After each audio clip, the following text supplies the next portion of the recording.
Hello, everybody. Scott Golden here, Golden Opportunities Coaching. Welcome to those of you who are new. Welcome back to those of you who are seasoned veterans of what we do around here. What we do around here is discuss and dissect social, emotional, and spiritual and coaching related topics. We do that on a consistent basis. We do that in an audio format most days. And there's over 250 audios for you to check out. And hopefully, there's something of benefit to you here. Thank you to those of you who've already subscribed. Please like, subscribe, comment below if you think that there's something we can do to help. Today we're going to talk about 8 or 9, maybe 10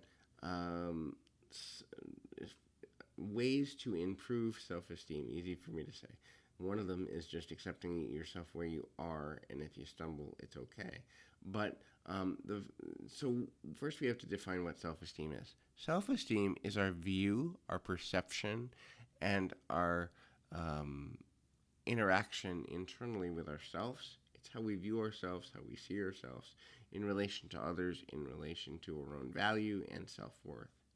And so there's a few tips that can be used to help us balance our self-esteem, because most people struggle with self-esteem. Number one, the biggest struggle with self-esteem, at least one of them, is the idea that self-esteem comes from outside of ourselves. What other people think matters more than what we think about ourselves. And that's not self-esteem, that's public opinion. But lots of people tie their self-esteem to public opinion, and that makes things difficult. So, what are some things we can do? The first is stop the illusion of competition. The reality is there are people that are better than you at certain things in the world. The reality is there are things you're better at than other people in the world. The reality is there's always someone in a worse position than you, and there's always someone in a better position than you. And none of that matters to your own personal life journey. While it's completely valid and useful and helpful and healthy to have goals and aspirations of self-improvement, it is detrimental to take the time and waste the time to continue to focus on yourself as a representation of that competition or that competitive atmosphere. The reality is people are going to continue to be better and worse and different than you for the rest of your life. So, if you keep yourself focused on your own lane, maybe glancing over to see what other people are doing once a month, once every few months, but continue to focus on your own lane, you're going to improve the quality of your own life. So, the next thing is to identify your strengths and weaknesses. Strengths and weaknesses, we all have them. There are things we're good at, there are things we're not so good at. There are things that we identify with and things we don't. There are things that we excel at naturally and things that we're probably never going to be good at because it's just not how we're built, how we're made. And so accentuate your strengths, focus on them, build them, continue to grow them. Cover your weaknesses or find other people to do it for you. If you're not good at technology, then hire someone who is. If you're not a salesperson and you own your own business, then hire a sales team. If you're always running late, then maybe you set 6 alarms in your house so you wake up on time. Cover your weaknesses. Don't convince yourself that there's something wrong with you for having weaknesses, because we all have them. And secondly, don't lie to yourself and say you don't have them, because that's counterproductive anyway. The next thing is acknowledge that change is inevitable, change is necessary, and change is unavoidable. Change, in fact, is one of the few things in life that's a guarantee. You will change, I will change, the world will change. Change is a constant. It's always happening, it's always available, it's always there, and it's never going away.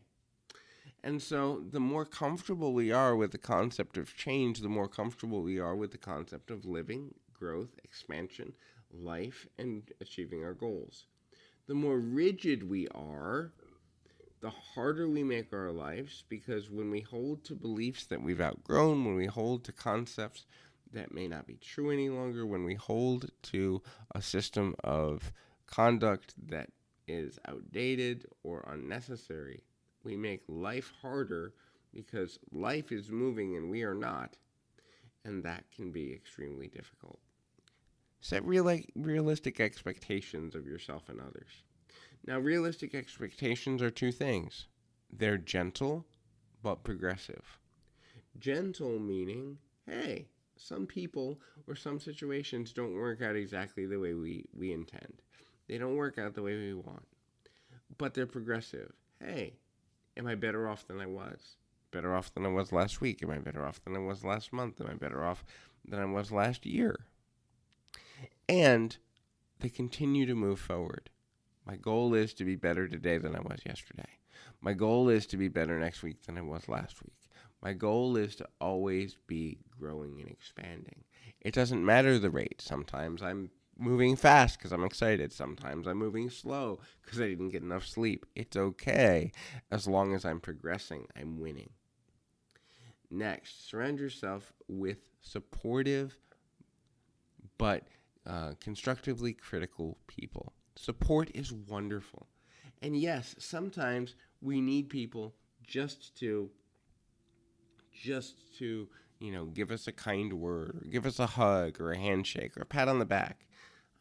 One of my favorite broadcasters used to say that a pat on the back is only 18 inches away from a kick in the butt. And sometimes we need the benefit of a kick in the butt. We need the benefit of constructive criticism and saying, hey, this isn't working for you. Have you thought about doing this? Hey, this doesn't work, and here's why. Have you thought about doing that? And the balance between constructive criticism and positivity should be about 50-50 or as close to it as possible. If you have a bunch of yes people around you, then you're not going to grow because they're not going to push you to grow.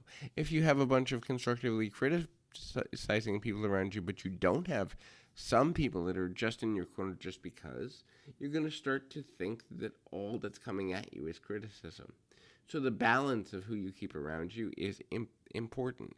Secondly, as an addendum to this or an add-on to this, get rid of the toxic people. It doesn't matter if they're your family. It doesn't matter if they're your former spouse. It doesn't matter if they're your boss. If they're truly toxic to the point where they're making you mentally, physically, or emotionally unwell, you're not going to sustain being with them long term. Sooner or later, you will reach a breaking point. The problem is, if by the time you've reached your breaking point, you need to rebuild. And if you need to rebuild, you're wasting time and losing time because the time you could spend that you need to spend rebuilding, you could have spent moving forward and working towards the goals that were actually going in a positive direction. The next thing, keep it positive, but return to neutral. So positive thinking is wonderful. I love positive affirmations. I love positive mindset. But here's the thing. We can't always stay there. Sometimes there's circumstances that just flat out are horrible, right? There's situations that are unexplainable sometimes. There are situations that are harsh, cold, and a reality that we don't like. So what happens for most people, though, is they go all the way to negative. And when they stay in negative for too long, they begin to go, I don't like this, and nothing's ever going to get better for me. They do what I call Eeyoring. Oh, woe is me. Nothing will ever get better for me. Nothing good ever happens to me. And then they awfulize. And if they stay there long enough, they start to look at life through negative lenses. And while negative emotions are part of a human experience and necessary and healthy because they bring us into alignment with our shadow self, the part of ourself that is dark. And if you think that you're only light and you're only love and you're only good and you're only for God and you never have challenges, you're deluding yourself into an unhealthy place because sooner or later that darker side, that shadow side of yourself will come out and will need an outlet. Anyway, so it is better to keep a positive focus with a neutral direction. Meaning, when you can't be positive, rather than going to negative, be neutral. Yes, things could be better, but they could be worse. Yes, there's things I don't like, but I have things I could be grateful for. So it's rather than going all the way to negative. Yes, this is horrible, and it's never not going to get any better. Yes, this is horrible, and I don't like it, but better can come about. Can, could, might. These are useful words when trying to control our energy and self-preservation and presentation because they allow possibility. When we use completely negative terminology, we cut ourselves off from possibility until we get back to a more neutral or positive place. So if we naturally go from positive to neutral instead of positive to negative, we make our life simpler. The next thing is detox from social media. Look, social media is wonderful. We learn things, we grow. The internet and Google is a great thing.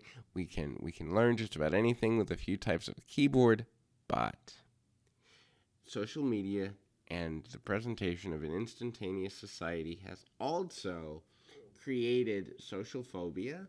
It's created an increase in anxiety. It's created an increase in instantaneous expectation. It's negatively affected the development of lasting, loving relationships, and research bears all this out. So, if you force yourself or condition yourself that for 3 days, for a week, for 2 weeks, for a month, you're only going to interact with people in person, meaning by phone and not text, meaning not online, meaning you're going to strengthen your relationships as though technology didn't exist, you will come out a better person. You will come out with stronger friendships. Now, some people can only do that for a day or two. That's great. But take the detox as far as you want to take it and notice how your life changes for the better when you reinvest in people and de-invest in technology. Not saying don't use it, but give it its proper place. It's a tool, not a lifestyle. Next, focus on what you love doing. Focus on what lights you up. Focus on what makes you happy and healthy. Focus on what brings expansion into your life. For a creative person, that might be making music or creating art. For a detail oriented person, it may be organizing or getting things just right. For a dreamer, it might be creating in their mind an invention or a story. For a practical person who's relational, it might be helping another person or cooking a meal for the homeless or someone that matters to you.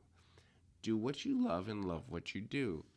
And try to eliminate the things that you don't enjoy. There's nothing that says you can't barter. There's nothing that says you can't give the things you hate doing to somebody else and say, "Could you do these?" and I trade. There's nothing that says you couldn't pay someone to do the things you don't want to do. Heck, I do that now.